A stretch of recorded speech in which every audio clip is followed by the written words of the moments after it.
Well, good morning everybody. Thought I'd start off with reading you a little email that I received just over 2.5 years ago. They wrote, "Thank you for your concern. I am 100% certain of their guilt and stand behind everything done in the case. I hope someday to be able to answer all of your questions. If you have a chance, you may want to read Prosecutor Kratz's book." That was an email sent to me by none other than Mark Wiegert. That was before he became sheriff of Calumet County. I like the line, "If you have a chance, you may want to read Prosecutor Kratz's book." I would suggest, if you absolutely hate Stephen and Brendan and you don't have a brain, then you may want to read Prosecutor Kratz's book in order to fulfill your hatred of Steve by listening to the nonsense that Ken Kratz writes. And it must be terribly embarrassing for everybody in Wisconsin that Ken Kratz has proven the sort of character that he is through the his having to resign as attorney of Calumet County. Anyway, let's carry on with the great news that was an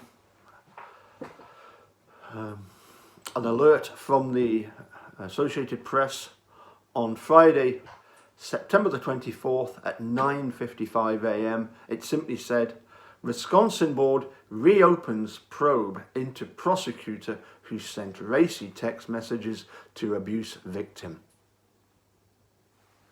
And then, literally just 5 minutes later, it carries on. "The agency that regulates attorneys in Wisconsin says it plans to reopen a misconduct investigation against a prosecutor who sent racy text messages to a crime victim. The Office of Lawyer Regulation said Friday it's able to reopen grievances when new information is presented."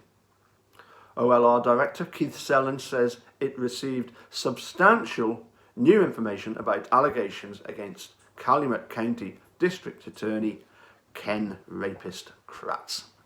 Pressure had built for regulators to explain why they failed to sanction Kratz, who admitted sending sexually charged sex messages to a domestic abuse victim. The agency closed the case in March without disciplining Kratz, saying the text messages were inappropriate but not professional misconduct.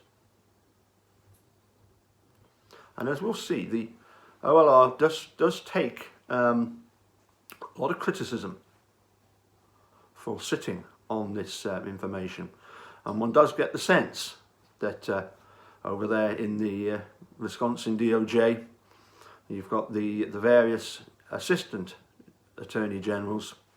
Some are more on Kratz's side than others.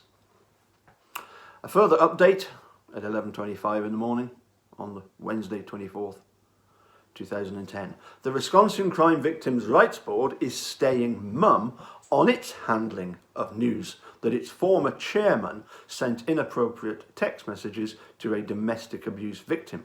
During a meeting Friday, the board decided it could not discuss what Calumet County District Attorney Ken Kratz told members when he resigned as chairman in December and how they responded. Isn't that nice? They're not going to tell anybody. Kratz said he candidly described his inappropriate behaviour towards Stephanie Van Groll when he resigned from the board. Well, we know that to be absolute nonsense. However, board lawyer Bruce Olson said Friday that conversation happened during a closed session. He said the board needs to call another meeting to decide whether it can discuss the issue because it was not on Friday's agenda.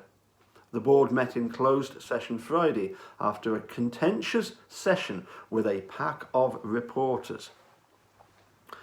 I see a lot of similarities in the fact that people knew what Kratz was like, and it was just a case of everything coming together to expose how bad he really is. It's very similar to how Making a Murderer has reopened the investigation into the disappearance of Teresa Halbach. And now gradually we're starting to get everybody looking at it again, and hopefully getting eventually to the right result once once Kathleen Zellner gets given the evidence to test, if it is still there. Moving on to the following Monday, 6:30 in the morning. The man who will oversee removal hearings against a prosecutor who sent suggestive text messages to a domestic abuse victim is holding a hearing Monday. Former Kenosha County District Attorney Bob Jambrough scheduled a status conference at the Calumet County Courthouse in Chilton.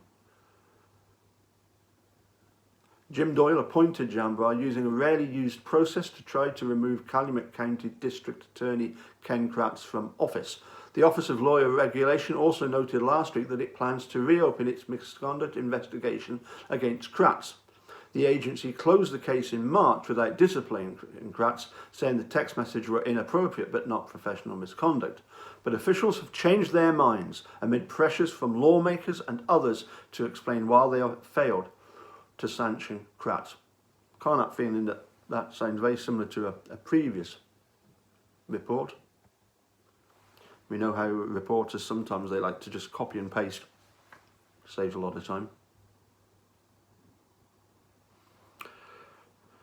Next, later on the Monday, attorney says Wisconsin prosecutor who sent sexually suggestive text will resign by October the 8th.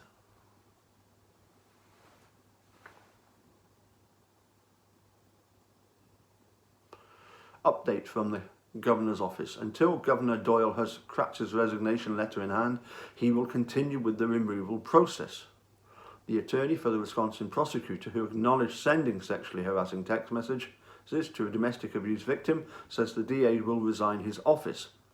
Attorney Robert Cranen said Monday that Calumet County District Attorney Ken Kratz will step down before October the 8th, the date for a hearing on his possible removal from office.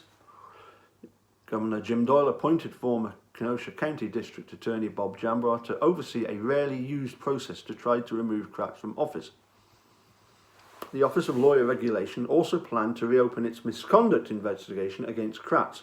The agency closed the case in March without disciplining Kratz, saying the text messages were inappropriate but not professional misconduct. But officials there changed their minds amid pressures from lawmakers and others to explain why they failed to sanction Kratz. I'm sure that this has all been, I've read to, previous dates. Anyway, let's move on to the next one. This is on Wednesday, the 29th. A panel that protects crime victims will meet to discuss its former chairman, who stepped down after sending harassing text messages to a domestic abuse victim. The Wisconsin Crime Victims' Rights Board meets Wednesday in closed session to discuss what members were told when Ken Kratz resigned and whether they can share that with the public. Kratz resigned after he was caught sending 30 text messages to a 26-year-old woman trying to start an affair while he prosecuted her ex-boyfriend. He has said he told the board about the messages and resigned in disgrace. His lawyer says Kratz will step down as Calumet County District Attorney in the coming days. The board can sanction officials who mistreat victims and has come under fire for inaction against Kratz. Wednesday, September 29th, a panel that protects crime victims has agreed to break the silence about its former chairman who resigned after sending harassing text messages to a domestic abuse victim. The Wisconsin Crime Victims' Rights Board decided to issue a written public statement sometime Wednesday afternoon about Ken Kratz's resignation last December. The decision came after members met for more than 90 minutes in closed session by telephone. Kratz resigned after he was caught sending 30 text messages to a 26-year-old woman trying to start an affair while he prosecuted her ex-boyfriend. He has said he told the board about the messages and resigned in disgrace. The board can sanction officials who mistreat victims and has come under fire for its inaction against Kratz. As I say, we're getting a lot of repeat of a copy and paste of previous alerts. Further on, on the afternoon of September 29th, a state board meant to protect crime victims says its former chairman downplayed the nature of text messages he sent a woman before he resigned last December. The Wisconsin Crime Victims' Rights Board issued a statement Wednesday saying Ken Kratz downplayed the severity of his conduct related to sexually harassing text messages sent to Stephanie Van Grohl. Kratz told the Office of Lawyer Regulation he candidly described his behaviour to the board. The board statement says it's now clear that he did not and never gave a detailed description of the messages. As we know, he simply described them as being slightly flirtatious, and he tried to suggest that it was as much Stephanie Van Grohl's fault as it was his. The board issued the statement after coming under fire for failing to take action against Kratz. The board says it never received a complaint and has no authority in sexual harassment and gender discrimination cases. Next day, Thursday, September 30th, a state board meant to protect crime victims says its former chairman downplayed text messages he sent to a domestic abuse victim before he resigned last December. The Wisconsin Crime Victims' Rights Board said Wednesday that Calumet County District Attorney Ken Kratz downplayed the severity of his conduct. The texts included messages calling the woman a tall, young, hot nymph and asking if she wanted to have secret contact with an older, married, elected DA. Kratz told the Office of Lawyer Regulation, which oversees lawyers, that he candidly described his behaviour to the board, but the board says it's now clear he never gave a detailed description of the messages. The board has come under fire for failing to take action against Kratz, who is expected to resign as district attorney next month.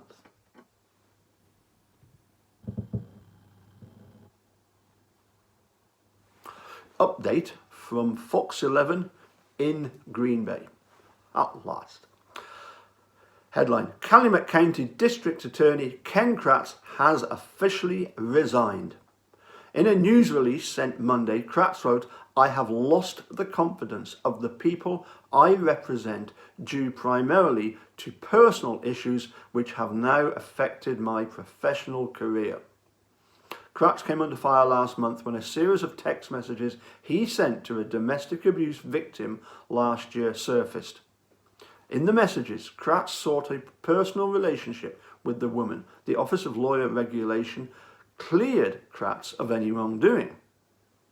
In the news release, Kratz wrote he is receiving treatment outside the state of Wisconsin. He wrote that he plans to continue treatment when he returns to Wisconsin and eventually hopes to resume his legal career.